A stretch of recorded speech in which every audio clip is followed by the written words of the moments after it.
steps of St. Paul's, and then through the streets by the cathedral, a march past by Britain's military. It was a moment to reflect on a 13-year conflict which was not without its controversies, but most especially to remember colleagues who did their duty on behalf of Britain. Now, this week, Prime Minister Tony Abbott has attracted controversy after suggesting that Indigenous people living in remote communities in Western Australia had made a lifestyle choice. Treasurer Joe Hockey also had a difficult week after he floated the idea of allowing first home buyers to access their super in order to purchase a home. For more on this and other top stories of the week, we're joined now by New South Wales Greens MP John Kaye and former Lord Mayor Sally-Ann Atkinson from Brisbane. Good morning to you both. Good morning. If I could begin with you, Sally-Ann, and obviously the word choice of the Prime Minister Tony Abbott in labelling the remote community areas of Western Australia as a lifestyle choice for Indigenous Australians has caused a great deal of discomfort, criticism. Was this actually a deliberate move by the Prime Minister to inflame sentiment in the community? Well, I'm sure he wouldn't be wanting to do that. I think it was, as you said, an odd choice of words, particularly when you know that Tony Abbott spent so much time in Indigenous communities long before he was Prime Minister. He's very committed to their welfare. He's very committed to Indigenous people. But it was an odd word, and I think he was using it, I don't know, but I'm pretty sure he was using it in hard economic terms, talking from the taxpayer's point of view. And in hard economic terms, of course, remote communities do cost the taxpayers more than others. But I think the use of the word lifestyle, which of course has different connotations to different people, and most of us think of it as the way we choose to live, I really don't think that's what he meant at all. John, Western Australia has moved to close some of these communities. They say they're simply unsustainable. Do they have a point? And was it just unfortunate language, perhaps, by the Prime Minister? Well, they don't say they're unsustainable. They say they don't have the money to keep them open because the Abbott government took $30 million out of their share of supporting these communities. And to be clear, what disappeared was fundamental services like education, water, sewerage and electricity. I must say, I agree with Sally-Ann. I don't think that Tony Abbott has a racist bone in his body, and some of my base will be shocked when I say that. But I think this is worse than him being racist. This is him knowing what he's doing, deliberately inflaming the right wing of his base. He's playing to the Andrew Bolt factor here. He was going out there, he's got trouble with his leadership, he needs to build up his support in his base. He deliberately said it, because the whole quote... What, and alienating a minority along the way? That's right. I think it was a cynical exercise. Tony Abbott's been in politics for a very long time. I don't think that was a misspeak.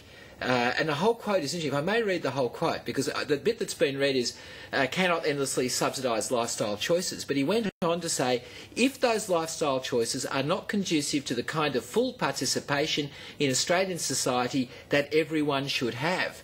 So not only is he saying it's a lifestyle choice, he's saying it's not a valid lifestyle choice because it's not within Australian society. What was he saying? He's saying the remote Aboriginal communities are not part of Australian society. Now, he knows that's not true. He spent time with Indigenous communities. He knew full well what he was doing there. He was trying to mobilise his base within the Liberal Party, the right-wing sections of his base within the Liberal Party, to defend himself from Malcolm Turnbull. Well, Sally-Ann Atkinson, the other key word that has been bandied about with regard to Indigenous Australians is the word consultation. Some saying that this is what we need more of, others saying that we've had plenty of it and it hasn't got us anywhere. Is this debate now just simply taking us further down the path of not actually resolving these issues? Well, I think the word consultation is another word that's very misused. I think in straightforward, ordinary urban communities, non-Indigenous, I mean, consultation really should be all about talking to people, hearing what they say, and then governments, politicians making decisions. But in Indigenous communities, their way of consulting is very different. It takes a long time, and it takes lots of patience, and it's a matter of sitting down and not talking too much. And I think the mistake that a lot lot of white politicians make when they go to Aboriginal communities, is that they sort of blow in, have a bit of a chat. Oh, yeah, right, that's what we think. Oh, yeah, that's what you think, without doing it in the proper indigenous cultural way. So consultation... And is Tony Abbott guilty of that? I don't think so, because he spent a lot of time, as John has agreed, we spent a lot of time in Indigenous communities, and I think he certainly understands them very well, and he understands their way of doing things, he understands their way of communicating, which is different. I think this is a totally... This comment by his has got nothing to do with his feelings, his understanding of Indigenous communities. And yet as I said, I think... fly in the face of close advisors such as Noel Pearson and Warren Mundine. Well, Noel Pearson, I mean, this is the other interesting thing about our Indigenous brothers and sisters, is that they don't all speak with one voice. And we sort of assume that Indigenous is a great big mass of people who have one view. Noel, whom I know well, his views are quite at odds with many other Indigenous community, many other Indigenous people. People of West Australia feel different from the people of Cape York, who feel different from the people who live in Redfern. Which makes it, so if I may, Sally, which makes it even more amazing that all these people, I agree with you, they have a variety of different views on the world, as indeed they should. But all of these people, in one voice, said that what Tony Abbott did was wrong. And the other remarkable thing is that Tony Abbott then didn't say, look, I misspoke, it was a slip of the tongue, I didn't really mean lifestyle. He could have actually not apologised but stepped back, but he didn't. He actually aggravated the insult by saying, well, that's what I meant, that's what I said. All right, we just need to move along because we are running out of time. But another issue that really got people talking this week was the issue of superannuation. Joe Hockey's throwing the idea out there that possibly dipping in to your super as a first home buyer to at least put a deposit on a home. John Kaye, does it have merit? Well, I've got to say this was a challenging issue for me only because I found myself agreeing with Matthias Cormann, and I was worried about my economic girly man credentials were they being blown. But fascinatingly enough, Malcolm Turnbull and Matthias Cormann and John Kaye all came to the same conclusion instantaneously when they heard it. It's not, leaving aside the super issue, which was what Paul Keating raised, and I agree with him, the real issue, the real concern I have is that what you're effectively doing is superheating the property market. We know from everything we've done to the property market over the last 40 years, the more money you put into the hands of purchasers, the more money vendors will collect. So effectively what you do is you transfer wealth from first home buyers desperate to get that first home into the hands of the people who already own homes and are selling them. It's a transfer that goes in the wrong direction for trying to address the intergenerational inequity that's occurred because of rising house prices. I think that if you're really serious about bringing down house prices and making homes affordable for young people, as we should be doing, then we've got to take some of the heat out of the market, and that means restoring the capital gains tax rates that were halved by John Howard, and also looking at things we've been saying in New South Wales, vendor taxes on speculators. Sally Ann, your point of view?